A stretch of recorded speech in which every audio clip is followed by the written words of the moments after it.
Alors déjà, désolé pour le temps que cette vidéo a pris à être faite. J'ai passé plusieurs mois à décider de comment j'allais la faire, et comme vous pouvez le voir, j'ai enfin fait mon choix. J'ai aussi eu beaucoup de trucs en même temps qui ont bien retardé la vidéo, comme le pilote de The Legend Retro Remastered, et mon permis, que j'ai eu d'ailleurs. Aussi, je vais arrêter de prioriser mes traductions au nom officiel des entités ou des niveaux. Certes, je continuerai à en faire, mais j'utiliserai principalement les vrais noms. Donc en gros, les fêtards deviennent les partygoers, les chiens de chasse deviennent les hounds, les gringalés deviennent les dollars, les sourires ou les têtes souriants, je sais plus. Dans tous les cas, maintenant c'est les smilers, les tristounets, les sonnettes, eux c'est les frowners et les rattlers. Et ouais, de toute façon, c'est pas comme si j'allais en parler. Enfin, à part dans l'épisode 3.5, mais bon, voilà quoi, ça arrivera. Inch'Allah. Mais bref, le GME c'est le MEG, le GCNB c'est le BNTG, et ouais, voilà, si je me trompe pas, c'était tout. Bref, on est sur la même page maintenant, j'espère. Bon, commençons. Enfin, j'ai oublié de dire bonjour, mais bon, ça on va ignorer, et bonne année d'ailleurs, mais bon, voilà quoi.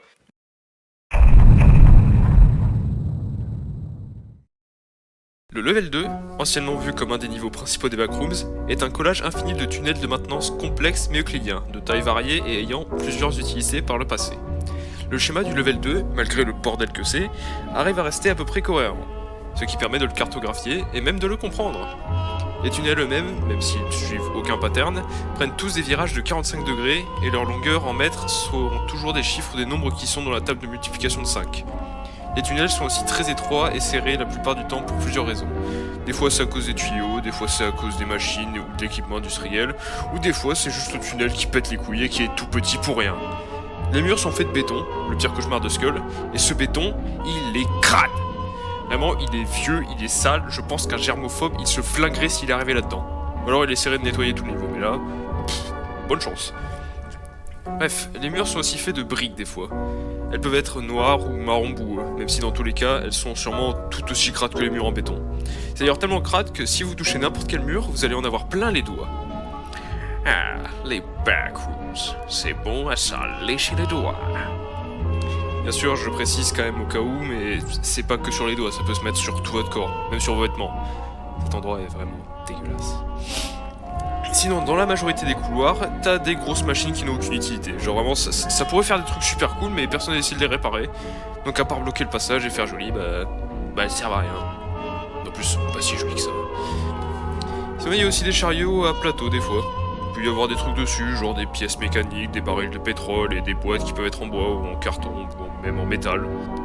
Ces boîtes contiennent souvent des trucs stylés comme des vivres ou des matériaux utiles. Ah, et aussi il y a des bouts de papier, des vieux outils et des morceaux de verre par terre sur certains endroits.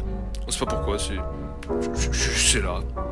Franchement, plus j'y pense et plus je me rends compte que ce niveau ça doit être le paradis pour TomTom, hein. Sérieux, ils ont tout pour faire du DIY sauf une bouteille en plastique verte, mais je suis sûr que ça va pas les retenir. Bref, j'ai toujours pas parlé des sources de lumière. Alors je vais le faire, et cette fois-ci, vous inquiétez pas, il y aura pas de putain de mort. Du coup, le niveau est illuminé par le même genre de lumière que dans le level 0, sauf qu'elles sont moins puissantes. Mais c'est quand même sympa. Les câbles qui les alimentent sont exposés, ce qui permet à certains petits margoulins de se procurer du cuivre, ce qui peut sûrement niquer les lumières. Justement, les lumières, reparlons-en pendant 2 secondes. Il y a certains endroits où il n'y a pas de lumière.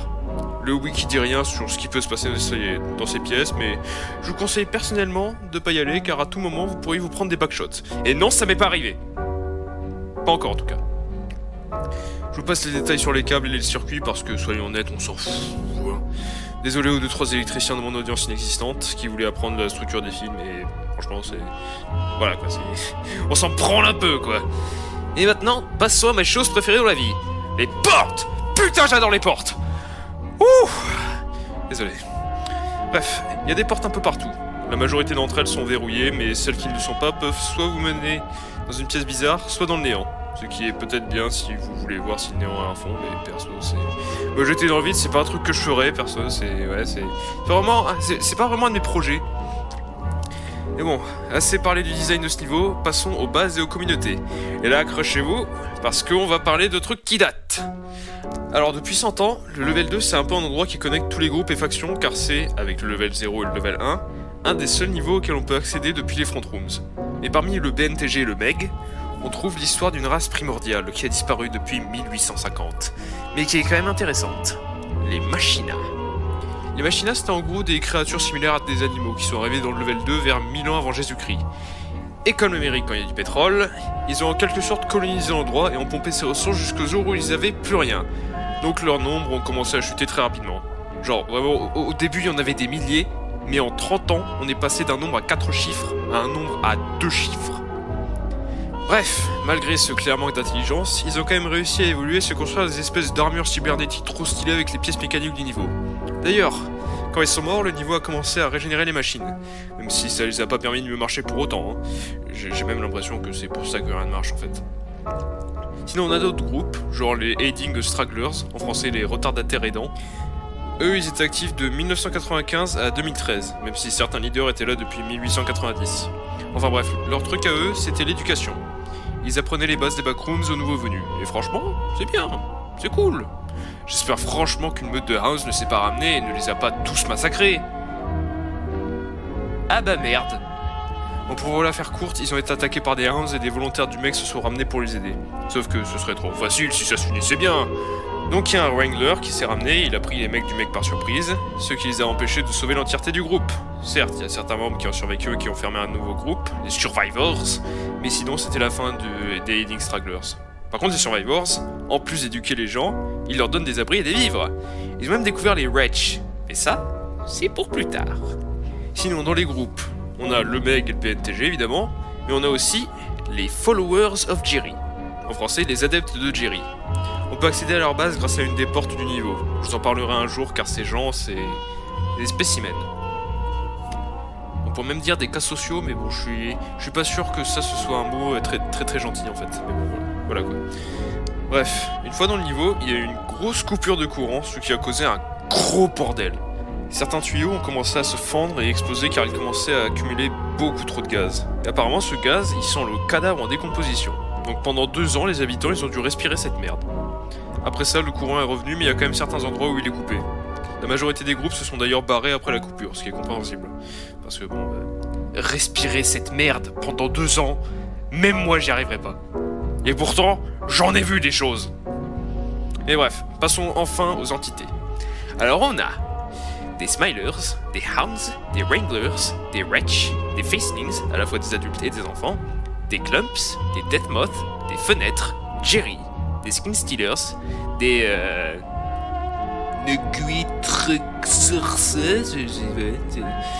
je savais pas qu'on invoquait des démons ici. Bref, on a aussi des Death Rats, des Cannibal Cuisine, Photoshop, des Growlers, des Swindlebirds, Gandalf le Gris, Gandalf le Blanc, le Chevalier Noir de Monty Python, Benito Mussolini, le Blue Mini, Cowboy Curtis, Jambit Jenny. Ouais bon, vous comprenez, il y a une tonne d'entités dans ce niveau, mais bon, à mon avis, si je m'attardais dessus, cette vidéo pourrait être utilisée comme une forme de torture tellement on se ferait chier. Un peu comme Sonic Frontiers finalement. Il nous reste plus que les entrées et les sorties. Après ça, on pourra enfin passer à l'entité officielle de la vidéo. Pour entrer dans ce niveau, vous pouvez passer par le level 1 ou par les front rooms, et vous pouvez aussi passer par le level 52, le level 287, le level 2.2, le level 8, le level 11, le level 43, le level 84, le level 127, le level 141, le level 158, le level 173, le level 309, le level 480, le level 522 et le level 997. Ça fait beaucoup d'entrées, un peu trop même. Mais bon, c'est pas le moment de critiquer, ça c'est pour plus tard. Passons rapidement aux sorties, comme ça on peut enfin passer à autre chose. Alors les sorties normales peuvent mener au level 1, level 3 ou même le level 4. Mais il y en a certaines qui mènent à d'autres niveaux que je vais même pas nommer car ça allonge la vidéo pour rien. Et aussi ça me les brise que ce niveau prend les 3/4 du script. Bref, on a enfin fini avec le level 2, passons à l'entité officielle de la vidéo.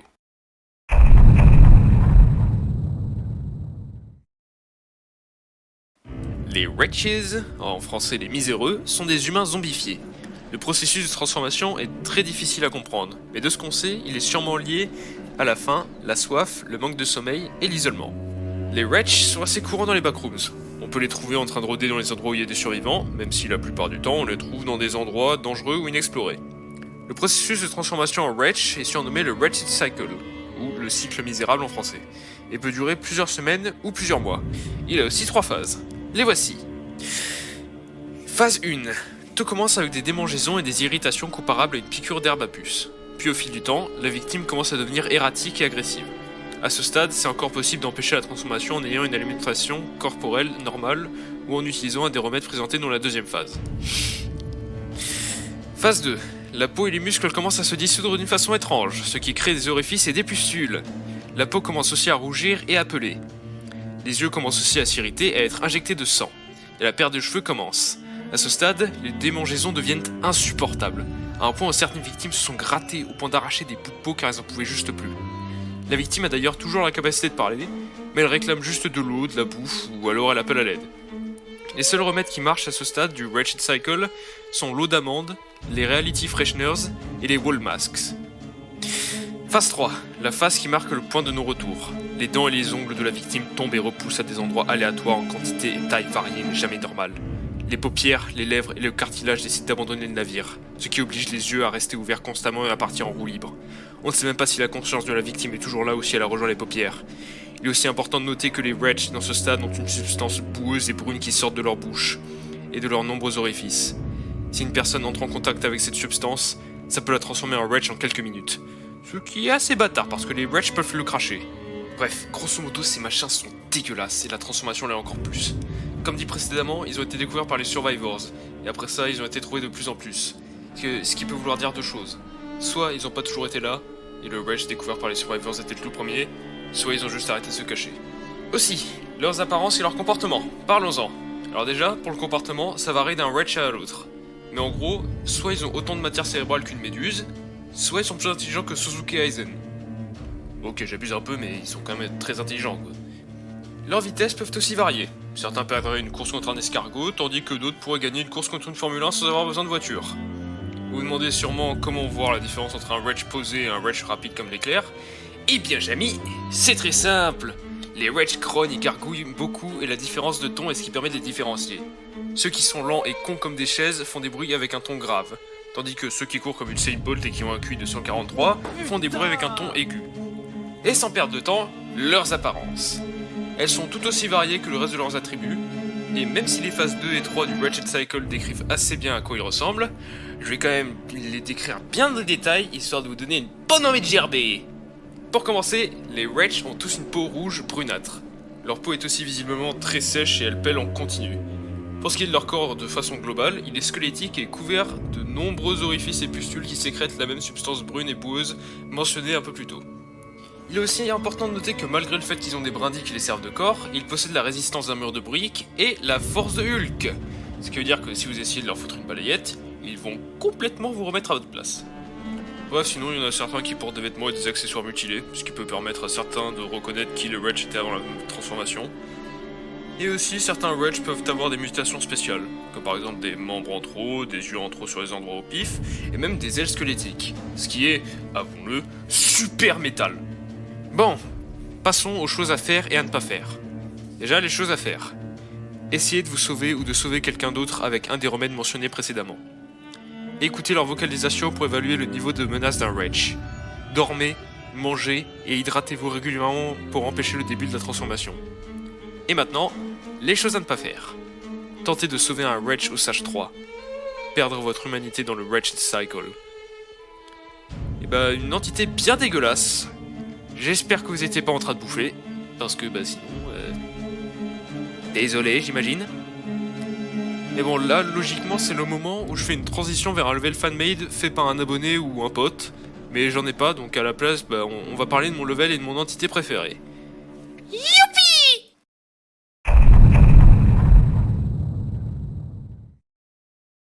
Le level 389 est assez similaire au level 0 dans le sens qu'il n'est pas tout à fait compréhensible. Genre le level 2 par exemple, c'est un bordel, mais au moins on peut le cartographier. Mais le level 389, il se réarrange constamment. Mais s'il y a un truc qui change pas, c'est la pièce de stockage, qui est la pièce centrale et un peu l'endroit le plus important du niveau. Mais bon, avant ça, à quoi il ressemble le niveau? Bah déjà le sol peut avoir deux motifs. Un motif de damier standard, un espèce de motif orange et noir un peu bordélique, ou pas, mais... Vu comment les images sont toutes petites et en 144p, je saurais pas vous dire ce qu'il est censé être. Pour ce qui est des murs, encore une fois, vous avez deux camps différents. Le motif de damier standard et un motif séparé horizontalement en deux. Le motif inférieur est indigo tandis que la moitié supérieure est verte avec un motif de losange très difficile à voir. Puis pour le plafond, là il n'y a que le motif de damier standard, et pour les petits détails, on a des poubelles vertes, des poubelles bleues, des lavabos, et aussi des néons des fois. Et bien sûr, il y a des lumières sur les murs et sur le plafond. Bref, passons à la pièce de stockage. La seule pièce qui est vraiment développée sur la page, mais bon, ça j'y reviendrai plus tard. Donc, la pièce de stockage a un sol avec un motif de damier, et, niveau apparence, elle ressemble un peu aux coulisses d'un théâtre. On peut trouver plusieurs grandes étagères industrielles avec une infinité de jeux dessus. La liste exhaustive, c'est pas pour tout de suite, mais croyez-moi, elle est grosse. Et en plus, ça se limite pas que à des jeux vidéo ou à des jeux de société. Il y a aussi du sport, mais bon, c'est pas mentionné dans la liste, donc on sait pas lesquels. Même s'il y a sûrement tous les sports du monde que la Game Master contrôle ce niveau, mais je m'avance. Quand on entre dans cette pièce, on peut voir des portes. Il y en a 8 en tout. Une sur le mur à gauche, une sur le mur à droite, et 6 sur le mur en face de vous. Celle à gauche mène à une salle de bain plutôt normale, il y a toujours ce motif de damier, mais sinon l'endroit est propre et on peut y trouver des trucs qu'on peut trouver dans n'importe quelle salle de bain, y compris un crocodile qui prend son meilleur bain dans la baignoire. Il y a aussi une pancarte au-dessus de la baignoire qui dit « Ne remettez pas en question le crocodile ». Sinon, pour ce qui est de la porte de droite, elle mène à la cuisine la plus girly que j'ai vue de toute ma vie. C'est rose de partout, vraiment, plus cliché, tu t'arraches la rétine. Même Barbie est pas aussi rose, frère. Bref, sinon on peut y trouver plusieurs ustensiles de cuisine standard, mais le plus important, c'est le frigo. Je déconne, il est vide. Sauf quand la Game Master dit qu'il ne l'est pas. Puis pour finir, les 6 portes en face. Elles sont verrouillées, donc on sait pas ce qu'elles renferment. Mais heureusement pour vous, et malheureusement pour moi, les portes ont tout un style différent. Donc je vais devoir les décrire. Porte numéro 1, c'est juste une porte en bois, elle est labellisée avec un symbole de loupe. Porte numéro 2, c'est une porte rose clair avec du sang dessus. Elle est labellisée avec un symbole de corde à sauter et un symbole de boule. Porte numéro 3, c'est une porte grise avec 3-4 rubans de signalisation dessus. Elle est labellisée avec un symbole de batte de baseball. Porte numéro 4, c'est une porte rouge avec plein de stickers fêtards dessus. Il y a des chapeaux pointus, des gâteaux et des ballons. Elle est labellisée avec un symbole de ballon. Porte numéro 5, c'est une porte noire avec un presse-papier fixé dessus. Elle est labellisée avec un symbole d'une pièce d'échec retournée à l'envers. La pièce en question étant une tour. Enfin, je crois en tout cas. Porte numéro 6. C'est une porte marron foncée avec des rideaux rouges juste au-dessus. Elle est labellisée avec un symbole de carte qui semble bien plus... Je sais pas si c'est le bon mot, mais elle est différente des autres portes, quoi. Elle est... elle est jolie. Elle est jolie, contrairement à certaines machines, hein. Bref. Pour finir, on va parler des entrées et des sorties parce que là, pour le coup, elles sont différentes des autres niveaux. Du coup, pour entrer dans le level 389, vous avez deux façons. Soit vous essayez de trouver une porte placée n'importe comment avec un motif de damier dans un niveau au pif, soit vous essayez de trouver un poster qui fait la pub d'une soirée jeu avec la Game Master dessus. Si vous interagissez avec, vous vous retrouverez dans le niveau. Pour les sorties, soit vous jouez avec la Game Master et vous gagnez sans tricher, ça va vous renvoyer dans le niveau d'où vous venez, soit vous recevez une exemption de la part de la Game Master, ce qui aura le même effet que gagner. Même si le problème c'est qu'elle donne des exemptions uniquement à des enfants. Donc si vous en êtes pas un, vous êtes niqué. D'ailleurs, je parle depuis tout à l'heure de cette Game Master. Mais PTDR, c'est qui? Eh bien en fait...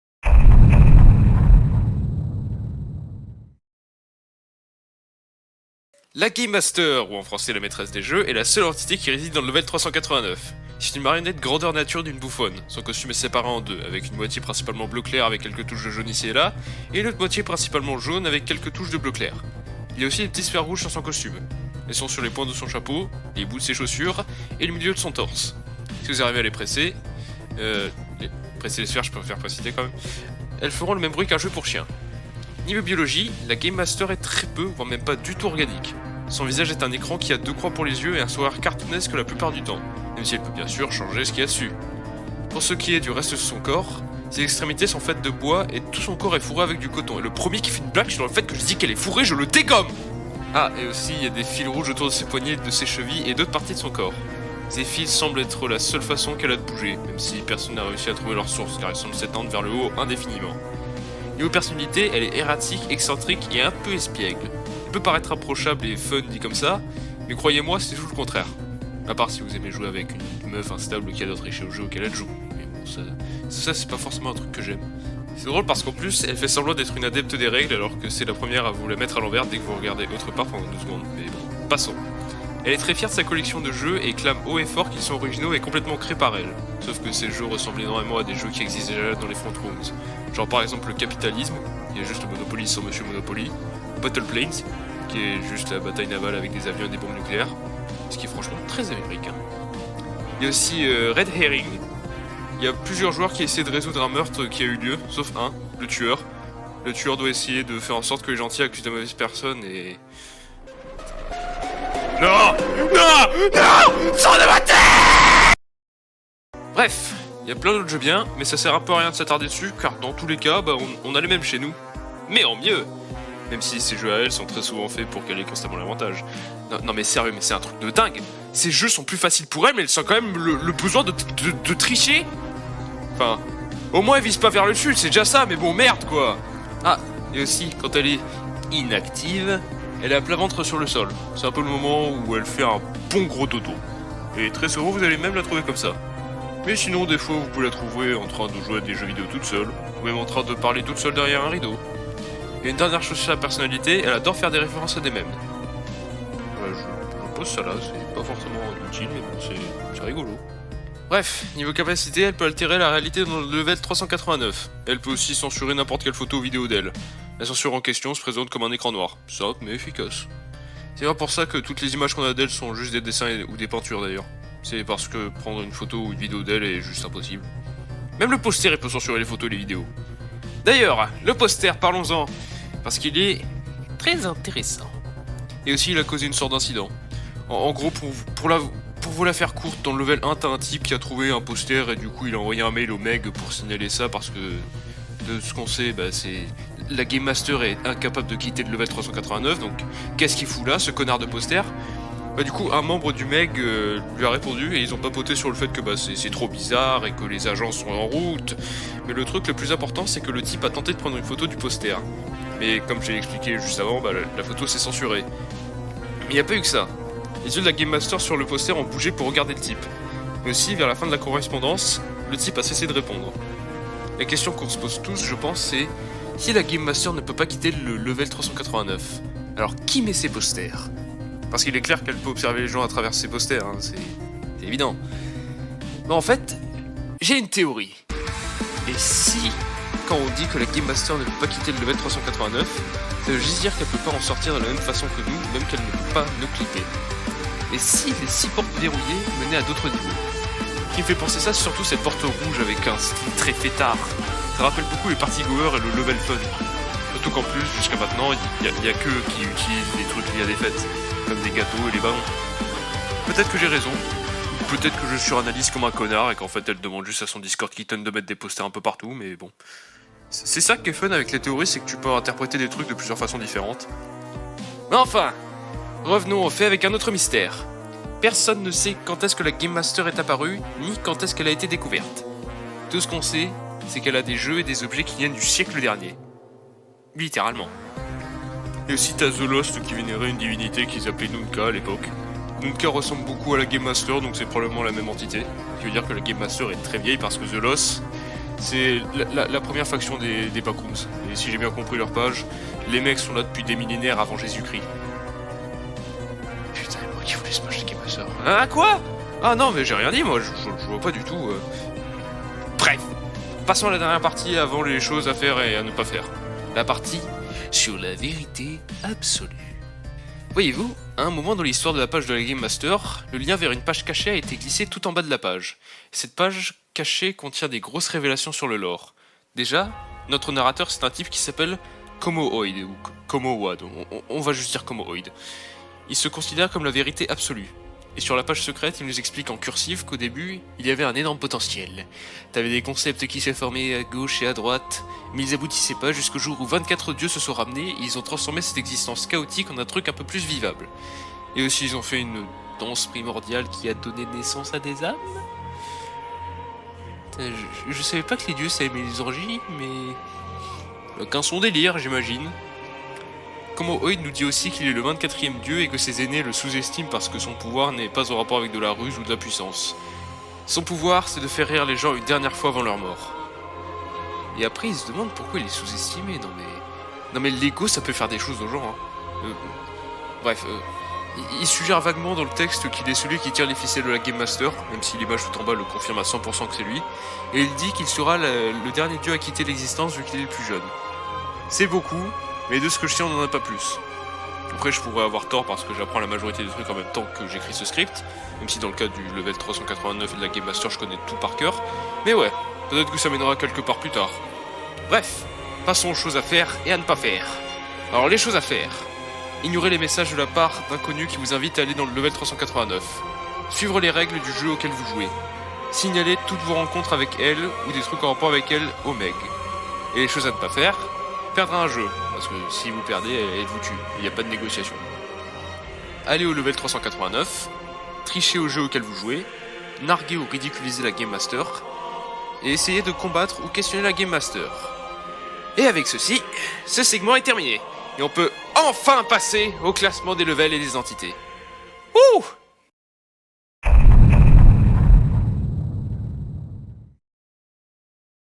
Alors, on commence fort avec le level 2.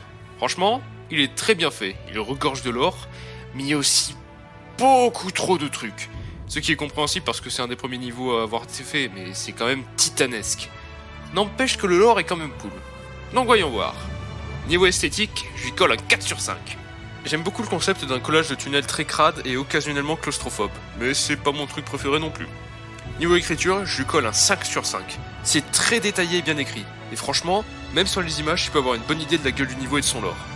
Niveau lore, j'y colle un 3 sur 5. Comme j'ai dit, le lore est super bien écrit et très intéressant, mais c'est trop. C'est juste trop. Niveau entité, je lui colle un 3 sur 5 encore. Il y a des bons choix, mais encore une fois, c'est tellement peuplé que ça en devient ridicule. Si c'était son propre monde, je dis pas, mais là... c'est juste un seul niveau. Et c'est même pas le plus dangereux. Bref, en tout je lui mets un 15 sur 20. Beaucoup trop de contenu, mais le contenu est quand même bon, donc c'est pas si mal. Maintenant, les Wretch. Niveau design, je leur fous un bon gros 5 sur 5 en pleine gueule. Ils sont dégueulasses et le design reflète très bien le concept et l'horreur du Wretched Cycle. Niveau écriture, sans faute, 5 sur 5. Les descriptions sont très bonnes et te donnent une bonne idée d'à quel point ils ont l'air dégueulasses et à quel point le Wretched Cycle est tout autant dégueulasse. Niveau lore, 5 sur 5 aussi. C'est pas trop compliqué, ça peut se résumer assez rapidement. Enfin, le Wretched Cycle peut pas être résumé rapidement parce que c'est... tout ce qui le rend unique et horrible, c'est les détails et la transformation crade, mais quand même, le reste est facile à résumer. Et niveau concept, 3 sur 5. Simplement parce que même si tout le reste est réussi, au final les Wretch, c'est juste des zombies. C'est pas le truc le plus original, mais le reste arrive quand même à tenir debout tout seul. Donc ça manque pas trop d'originalité non plus. En tout, je mets un 18 sur 20. Le concept est vu et revu, mais l'auteur a quand même réussi à le prendre et à en faire un truc très unique. Et maintenant, le level 389. Niveau esthétique, j'adore. 5 sur 5. J'aime beaucoup le côté coloré et étrange de ce level. C'est vraiment le genre d'endroit où j'aimerais aller même si la Game Master me buterait juste après. En plus, le vert c'est ma couleur préférée. Et dites-moi, certains murs ils sont de quelle couleur déjà? Niveau écriture, c'est là que je vais être méchant. 2 sur 5. La pièce de stockage est assez détaillée, et les autres pièces qu'il y a dedans aussi, mais le reste du level est juste sous-développé. La description que je vous ai donnée du level en lui-même, c'est moi qui l'ai faite en utilisant des vieilles images du level comme référence, et je sais même pas si ces images sont toujours canoniques ou pas. Mais bon, sinon le reste c'est sympa, ça va. Niveau lore, ouais, 5 sur 5. Le level a très peu de lore, simplement parce qu'il n'en a pas besoin de plus en fait. Ce qu'il a se suffit et c'est le principal. Les supports sont aussi très mystérieux, ce qui est une bonne chose pour les théories. Et il y a aussi le crocodile qui est juste tellement random et drôle. Niveau entité, 4 sur 5. Le fait que la Game Master soit la seule entité présente est pas mal, mais en vrai, j'aurais bien aimé qu'on puisse trouver d'autres entités qui veulent jouer avec la Game Master, genre des partygoers ou même des facing adultes, vous voyez. Mais sinon, même là, dans son état actuel, c'est pas si mal. En tout, je lui colle un 16 sur 20. De très bons concepts, mais une écriture assez faible, même beaucoup trop faible. Et pour finir, la Game Master. Niveau design, 5 sur 5 direct. S'il y a un truc que j'adore, c'est les bouffons, donc c'était sûr que j'allais kiffer son design. Niveau écriture, 5 sur 5. Sa page est très détaillée, et tout comme le level 2 et les Wretch, t'as même pas besoin d'avoir d'image pour te donner une idée d'à quoi elle ressemble. Niveau lore, 5 sur 5. C'est assez simple et discret, et franchement, ça me va. En plus, tout le truc avec Como Oid est intéressant et révèle beaucoup de choses, mais ça arrive quand même à rester très mystérieux. Donc ouais, très cool. Niveau concept, 5 sur 5, un perfect total. J'adore les bouffons, mais les bouffons complètement tarés, j'adore! Surtout qu'elle est drôle, tout en étant assez menaçante. J'ai coupé un log entier où un type essaie de jouer avec elle et perd, mais franchement je vous conseille d'aller le lire, c'est une des meilleures façons de voir à quel point elle est folle. En tout, je colle un bon gros 20 sur 20. Un sans faute et probablement l'un des seuls que vous verrez dans cette série. Bien sûr, n'oubliez pas que c'est juste mon opinion en tant que lecteur et en tant qu'auteur d'histoire. J'ai beau avoir de l'expérience dans le domaine, ça veut pas forcément dire que j'ai la science infuse ni que mes goûts sont paroles d'évangile. Si vous aimez le fait que le level 2 regorge de contenu tandis que moi j'aime pas trop, c'est pas grave, parce que tant que vous faites de mal à personne, vos opinions devraient être respectées. Compris? Ok, nice. Passons à la conclusion.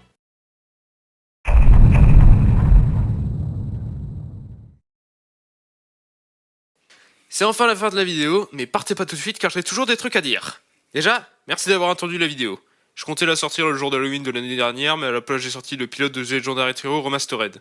C'était un projet qui me tenait beaucoup plus à cœur, tout comme le reste de mes histoires. Si vous vous demandez où vous pouvez aller lire le pilote, il est pas encore disponible au public, mais vous pouvez aller le voir sur mon serveur Discord qui est moins actif qu'un cimetière. Sur le serveur, vous pouvez aussi voir des vidéos un jour avant leur sortie, ce qui est pas mal. Vous pouvez aussi interagir avec Kakanom, un bot que j'ai fait avec Discord Bot Maker, avec The Skull et Ark quand ces deux comptes sont connectés. Aussi pour les futurs épisodes, je compte parler de level et d'entités faites par vous.